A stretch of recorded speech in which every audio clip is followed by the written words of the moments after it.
ማን ፍራንስ ነው ዓለም ዋንጫው የምትበላው። በቃ አንድ ጨዋታ አየሁኝ ፍራንስ ናት ዓለም ዋንጫ። ደግሞ የሚያምር እግር ኳስ ምናምን መጫወት ስለሚችሉ ምናምን እኮ አይደለም በቃ መከላከል ይችላሉ።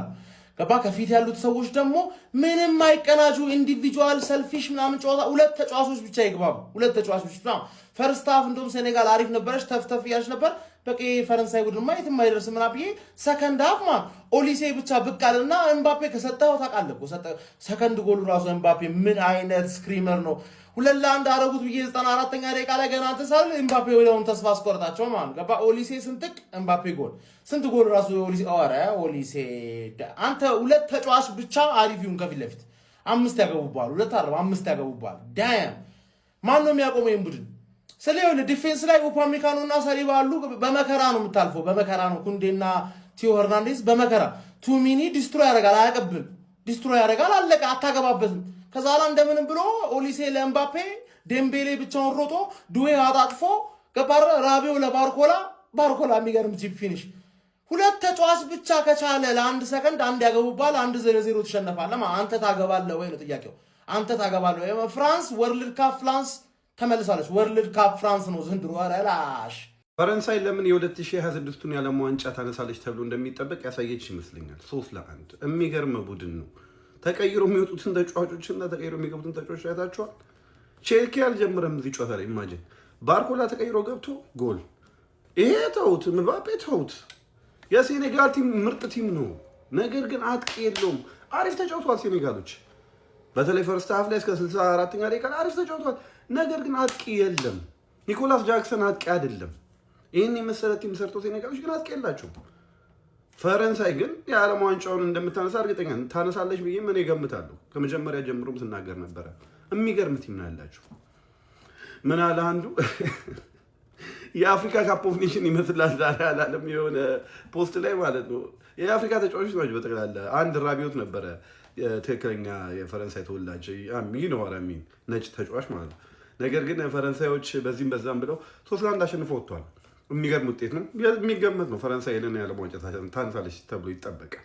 ጀነራል ምባፔ ሲቦርቁ አመሹ። ያራዳ ልጆች በማያስገርም ሁኔታ የመጀመሪያውን ፈርስት ሃፍ ማለት ነው ሴኔጋሎች እጅግ በጣም አስደናቂ ነበሩ ማለት ነው። ነገር ግን በዘንድሮ የውድድር ዓመት ማለትም በዚህኛው ወርልድ ካፕ እጅግ በጣም ድንቅ የተዋጣለት ስብስብ አላት የሚባለው እንግዲህ ፈረንሳይ በአግባቡ ያሳየች ይመስለኛል። ያራዳ ልጆች ምባፔ ጎሎቹን ያስቆጥራ አብሶ ሶስተኛዋን ጎልቶ መብረቅ የሆነ ጎል ነው የምልህ። ነገር ግን ኦሊሴ ጤነኛ አይደለም። ኦሊሴ ፈጽሞ ጤነኛ አይደለም። ያራ ምን አይነት አሲስት አንድ ኳስ እንደውም ሳቱበት በእናት ምን አይነት አሲስቶችን ነው የሚያደርገው ነው የምልህ። ጤናውን የሳተ ተጫዋች ሶስተኛው ጎል ራሱ ለመግባቱ ምክንያቱ የሆነ ሰው ነው ማለት ነው። ያራዳ ልጆች ማለት ነው። ያንንም ቢሆን እጅግ በጣም አስደናቂ ነው። የባርኮላ ማጨራረስ በጣም ልዩ ነበረ ማለት ነው። ፈረንሳይ ያው እንግዲህ የዴሻው ቡድን እንግዲህ ከዚህም የተሻለ ማድረግ ነበረበት በሚለው ያስማማል። ነገር ግን የአፍሪካ እንግዲህ ምርጡን ቡድን ነው ላይ ገጥሞ ማሸነፍ የቻሉ 3-1 ይሄ ቀላል የሚባል አይደለም ማለት ነው። ፈረንሳይ እጅግ በጣም አስፈሪ ክለብ ናት ይመስለኛል። እንደ አንተው ክለብ ነው የምትሄደው ብዬ አስባለሁኝና ረጅም ርቀት የምናያት ክለብ ትመስለኛለች ፈረንሳይ ያለምንም ጥያቄ ማለት ነው። ያራዳ ልጆች ሀሳብ አስተያየት እናንተ ነው። ሼር ኮፒ ሊንክ ይደረግ። ይመቻችሁ። ፈረንሳይ ሴኔጋልን 3-1 በሆነ ውጤት አሸንፋለች። እድሜ ለኒኮላስ ጃክሰን እና ኢስማኤል አሳሪውንና ሴኔጋል በገዛ እጇ ይህን ጨዋታ አጥተዋለች። በቃ ፈርስት ሃፍ ላይ ያገኙት እድል በአግባቡ ቢጠቀሙ እነዚህ ፈርስት ሃፍ 0-0 ነበር። በቃ አንድ ሙከራ እንኳን አልሞከሩም ነበር። እነዚህ ደግሞ ከመስመር ላይ ምናምን እየሳቱ ነበር። ይበላቸው ሰከንድ ሃፍ እነዚህ ተቀይረው ገቡ። ልጥልጥ ነው ያደረጓቸው። በቃ ሰከንድ ሃፍ ላይ ኦሊሴ ፕራይም ኦሊሴ ነው የሆነባቸው። በቃ ሲቀልድባቸው ነው ያመሸው። ባርኮላም ገባ እንደዛው። ምባፔ ያው አሶሎይስ በቃ ምንም ጥያቄ የለውም። እነዚህ ግን ሰከንድ ሃፍ አንድ ነገር ሳይሰሩ ነው የገቡት። እንደውም በድል መጨረሻ ላይ ያገቡ እንጂ ግን ከዚህ ምድብ ሁለቱ ተያይዘው ያልፋሉ ብዬ ነው የምገምተው። ሴኔጋል ኖርዌይ ያቅተዋል ብዬ ጭራሽ ነው ማላስበው። የእናንተን ሀሳብ ኮሜንት ላይ ያሳውቁኝ። ፎሎ እንዳይረሳ። አረ በስመ አብ በቃ ተነሳበት ጋይስ። የዓለም ዋንጫው መጣ። ኪሊያን ኤምባፔ ፕራይም ታይሙ ላይ ነው። እኔ የምሬን ነው የምላችሁ ከ2018 ጀምሮ አይቼዋለሁ። ሙሉ የዓለም ዋንጫውን ሳይ ግን ሳያዝናናኝ ቀርቶ አያውቅም። ኪሊያን ካለ ድራማ አለ። የመጨረሻውን ጎሉን አይታችሁታል፣ ሁለተኛውን አይደል? ምን አይነት ተኩስ እንደተኮሰ የምሬን ነው የምላችሁ ይገባዋል። በፈረንሳይ ታሪክ እንግዲህ ኦል ታይም ቶፕ ስኮረር ሆኖ ቁጭ ብሏል። እንዲሁም ደግሞ ከፔሌ እኩል በነገራችን ላይ ሪከርዱን መጋራትም ችሏል ማለት ከፔሌ በልጧል በዓለም ዋንጫ ቶፕ ስኮረር ሆኖ ማለት ነው። እንግዲህ እኔ ስለዚህ ሰው ምን ማለት እንዳለብኝ አላቅም። እኔ በራሴ ኤራ ይኸውላችሁ ካዩዋቸው የዓለም ዋንጫ ምርጥ ተጫዋቾች መካከል ቁጥር አንዱ ለኔ ኪሊያን ኤምባፔ ነው። እጅግ በጣም አስደናቂ አኒማል ሆኖ ነው የሚመጣው በነገራችን ላይ የዓለም ዋንጫ ሰዓት ላይ እና በጣም ነው የሚያዝናናኝ። እያንዳንዱ ተቾቹ የሆነ የሚያስደነግጡ አይነት ተጫዋች አለ አይደል? በዓለም ዋንጫ ሰዓት ላይ ኪኪ እንዲህ ነው በቃ ነገሮችን በምን አይነት ቅጽበት መለወጥ እንዳለበት ያውቃል። ኤኒዌይስ እኔ ኪሊያንን ላይክ ልጠላው አልችልም። በጣም ነው የምወደው ጋይዝ። ይኸውላችሁ እፈራዋለሁ፣ እወደዋለሁ በቃ ላይክ እኔ ይሄንን ነው ልገልጸው የምችለው እና ኪኪ ይለያል ጋይስ። ይኸውላችሁ ዛሬ 2 ጎሎችን አስቆጥሯል። ፍራንስ ምን አይነት አስፈሪ ቡድን እንደሆነች ዛሬ አስመለከተች ይመስለኛል። ሴኔጋል አሪፍ ሆና ነው ባይዘው የተሸነፈችው በፍራንስ። ላይክ የኦሊሴን ቪዥን ተመልክታችኋል፣ ፓሱን አይታችኋል። ቪዥን እና ፓስ አንድ ላይ ተቀናጅቶ ከኦሊሴ እግር ወጣ። አኒማሉ ኪሊያን ኤምባፔ አርጎታል። ኤኒዌይስ ኮፒ ሊንክ ሪፖስት ይደረግ። ስለዚህ አውሬ ምን ትላላችሁ? ኮመንት ሴክሽን ላይ ሀሳባችሁን አጋሩ። ይመቻችሁ። ኪኪ ይለያል። እኔ እኮ ድሮም በቃ ፍራንስ ነች። ፖርቹጋል ከፈረንሳይ ፋይናሊስት ናቸው። ፖርቹጋል ዋንጫውን ታሸንፋለች። አለቀ በቃ።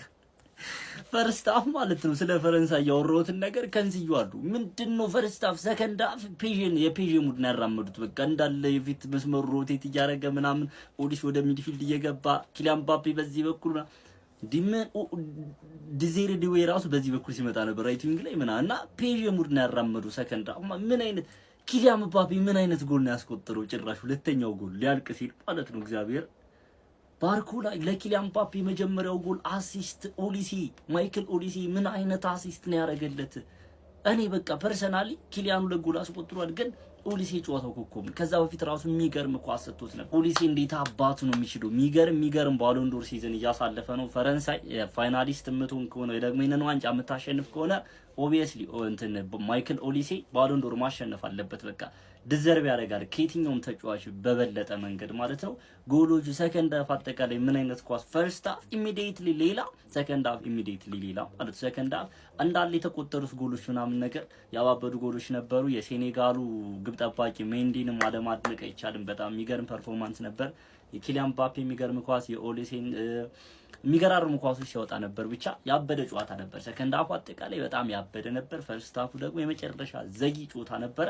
እስኪ ሀሳብ አስተያየታችሁን ኮሜንት ላይ እኔ ማምሸት ያልደበረኝም እንደዚህ ከሆነ ፈርስት አፉ ግን በጣም ደባሪ ነበር። ኪሊያን ምባፔ ካሁን 2 ጎሎችን አስቆጥሯል። ኦብቪየስሊ የቱርናመንቱ ምርጥ ተጫዋች ነው የሚሆነው።